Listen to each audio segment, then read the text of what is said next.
السلام عليكم ورحمة الله وبركاته. ازيكم عاملين ايه؟ يا رب تكونوا بخير. اهلا بيكم معايا في اسماء في المطبخ. النهارده جايلكم بفيديو جديد. حطي لايك للفيديو واشتركي معايا في القناة لو اول مرة تشوفيني من كلمة اشتراك الحمراء اللي تحت الفيديو، وكمان فعلي الجرس عشان يجيلك اشعار بكل الفيديوهات اللي انا بنزلها. النهارده فيديو جديد ويوم جديد. وتعالوا قبل ما نبدأ نقول اللهم صل وسلم وبارك على سيدنا محمد وعلى اله وصحبه وسلم. عندنا بقى النهارده وصفة جديدة وحلوة وما عملناهاش قبل كده على القناة، وهي البفتيك الكذاب. تعالوا نشوف مقاديرنا ونقول التفاصيل اللي هنعملها عشان ايه نخليه كده ما يفكش معانا ويبقى حلو جدا. عندنا نص كيلو من اللحمة المفرومة، وعندنا ملح وفلفل اسود وكمون وكزبرة، توابل يعني اللي انت حباها. وعندنا بصلاية واحدة بس كده تكون ايه متوسطة، مش كبيرة او مش صغيرة. وعندنا ايه خلطة الكفتة. المهم ايه هنجيب اول حاجة البصلة هنقشرها ونضربها كده ايه كويس جدا في الكبة. واهم حاجة تفرميها كويس جدا، الخطوة دي مهمة. يعني لو عايزة تديها سنة مية كده بحيث ان هي ايه تتفرم معاكي اديها. المهم ايه زي ما انتوا شايفين كده فرمتها كويس قوي. وبعد كده ايه هصفي المية منها، انا عايزة التفل بس. هي الخطوات دي اشبه شوية بخطوات الكفتة. فهي نفس الفكرة، ان احنا هنجيب البصلاية كده ونعصرها كده تماما من المية اللي فيها. عشان انا اديتها سنة مية عشان ايه تتفرم معايا كويس.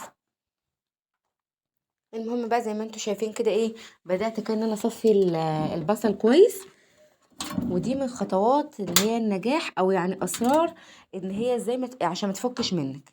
المهم بقى ايه خدت التفل بقى كويس، التفل بس بتاع البصل. حطيته في طبق ونزلت كده بقى ايه بنص كيلو من اللحمة المفرومة. ما تكتريش بصل عشان خاطر ايه ما تبقاش كلها بصل. بس البصلايه اللي معايا دي كبيره شويه. المهم وكان عندي نص كيس كده من خلطه الكفته، رحت حطيته. وبعد كده احط معاكم كمون وكزبره، او كمون وفلفل اسود بس يعني حسب النكهه اللي انت حباها. وهنحط الملح بتاعنا، وخلي بالك ان الخلطه دي بتكون مملحه شويه. فدوقيها الاول قبل ما تحطي ايه الملح بتاعك وكده. المهم هنقلبها كويس جدا كده في التتبيله اللي احنا عملناها دي، لغايه ما ايه اللحمه المفرومه مع البصل كده يندمجوا مع بعض. وما يبقاش ايه البصل لوحده واللحمه لوحدها. اهو زي ما انتوا شايفين كده انا بظبط الملح بتاعي عشان خاطر ايه ما تبقاش مالحه معايا. اهو زي ما انتوا شايفين كده ما شاء الله الخلطه بقت كويسه جدا معايا. هنا بقى انا كنت ايه حسيت ان البصله قليله شويه، يعني الواحده كده مش كفايه على نص كيلو. حسيت انها كلها تبقى لحمه كده ويعني مش هتديني الطعم اللي انا عاوزاه. فرحت يعني جايبه بصلايه تانية متوسطه، ورحت مقشراها وهضربها برضو في الكبه تاني. ورحت صفيت ميتها وحطيتها على اللحمه المفرومه.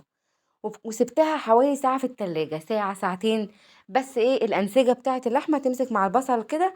وطبعا يفضل لما انت تكوني بتعملي حاجة فيها لحمة مفرومة ان انت ايه تسيبيها ترتاح شوية في التلاجة. المهم بقى هنا كنت ايه سبتها ارتاحت مثلا ساعة. وجبت طبق اللحمة المفرومة معايا، اللي هو البفتيك بقى مش هنقول عليه لحمة مفرومة. وجبت طبق حطيت فيه ميه البصل. وبدات كده ان انا اعمل طبعا التشكيله اللي تحبيها، بس احنا بما ان قلنا بفتيك شويه او شكل الهمبرجر كده. فقلت ان انا ايه اعمله قراص كده مدوره. وعايزه اقولك ان انتي ما تتخنيهوش قوي عشان هو ممكن يدي يعني يكش شويه. فخليه السمك بتاعه رفيع عشان لو كش معاكي ما يبقاش تخين كده وايه ومش حلو. وطبعا انا وبعمل ايه بحط ايدي كده في ميه البصل عشان ايه يبقى البفتيك بتاعي حلو وما يبقاش ملزق كده في ايديا. المهم بقى زي ما انتوا شايفين كده اهو بدأت كده ان انا اصبع، وما شاء الله نص كيلو هيعمل لي كمية محترمة. يعني شايفين بصوا انا يعني عملت معاكم بصوا الكمية، ولسه اصلا الطبق يعتبر ما خدتش منه غير حاجة بسيطة. المهم بقى ايه هفضل كده ان انا اقرص في البفتيك زي ما انتوا شايفين كده. طبعا التشكيلة اللي تعجبك، عايز تعملي شكل عشوائي، عايزة تعمليه مدور زي ما انا بعمله كده. يعني براحتك الطريقة اللي انت تريحك اعمليها. المهم بقى هنا ايه زي ما انتوا شايفين كده هخلص كل الكمية مع نفسي عشان ما اطولش عليكم. وبعد ما هخلص الكمية دي هسيبها ترتاح برضو ايه شوية في التلاجة حوالي نص ساعة تاني. طبعا كل ما هتريحيها في التلاجة كل ما هتديكي ايه زي ما قلتلك نتيجة افضل. ما شاء الله بصوا هتديني كمية حلوة جدا. طبعا تقدري مع البفتيك تعملي رز بسمتي، تقدري تعملي مكرونة، تقدري تعملي رز ابيض، يعني على حسب ما انت حابه تاكليه. تقدري تاكليه بعيش وسلطه وطحينه، يعني بيتاكل بكذا طريقه. المهم بقى ايه، انا هكمل مع نفسي كل الكميه اهو عشان ايه ما اطولش عليكم. بصوا شايفين ما شاء الله رمى معايا يعني ايه، النص كيلو يغدي عيله يعني. 5 افراد على حسب ما انت، يعني على حسب الكميه او الاشخاص اللي بياكلوا معاكي. شايفين ما شاء الله. وطبعا الطبق ده مش هيكفي، فايه فهجيب طبق كمان وارص فيه كل الكميه اللي عندي. هنا بقى كنت خلاص، بص جبت طبق كمان وبدات كده ان انا ايه اعمل فيه، عشان خاطر الطبق ده ما يعني ايه ما يبقوش اللحمه تخش على بعضها، فايه فيلزقوا كده في بعض. انا عايزاه فيهم ما بينهم مسافات عشان ايه يبقوا براحتهم.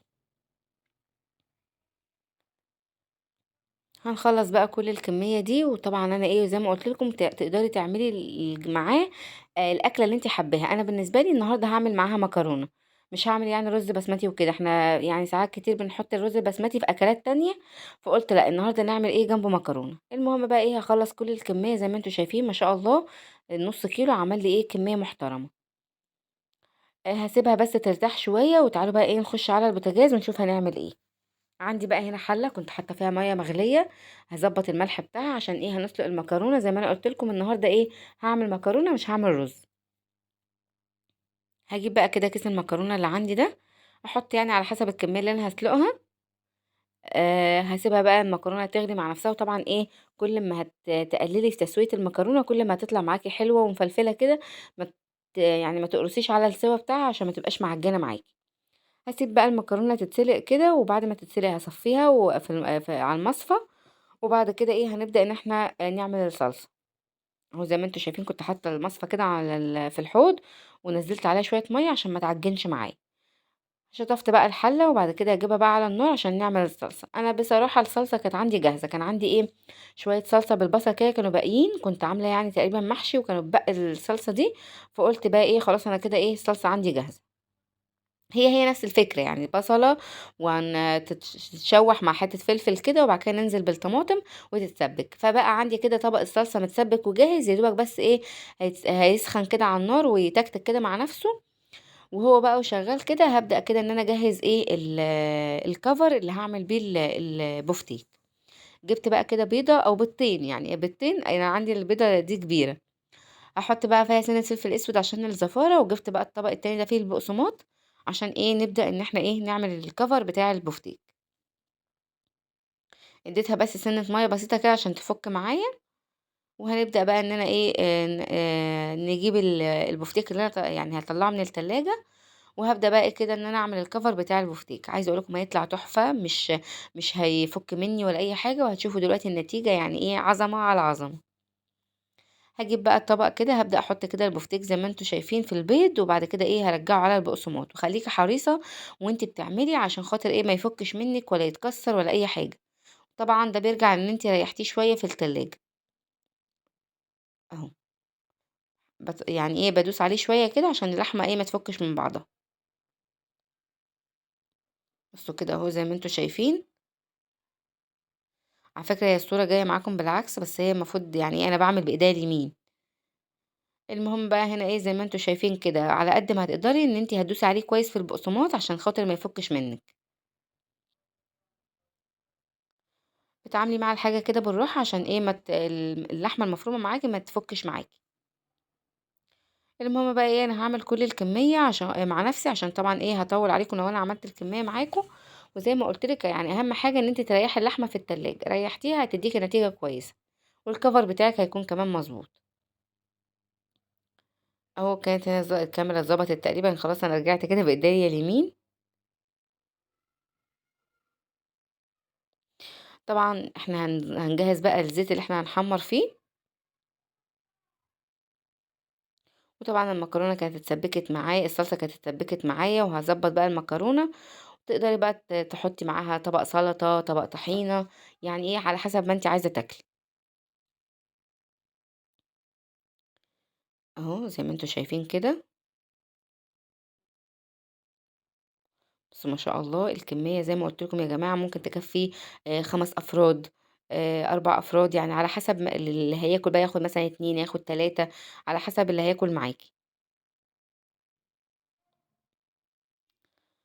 المهم بقى إيه هاكمّل الكمية أنا أهو، وعايزة أقول لكم بقى في الحتة دي يعني إيه، سليم كان عمّال يقفل ويفتح في النور، وواقف بقى إيه وأنا عمّالة أزعّق، و وهو بقى مش مبطّل عايز يقفل النور عشان وأنا باعمل الأكل يعني.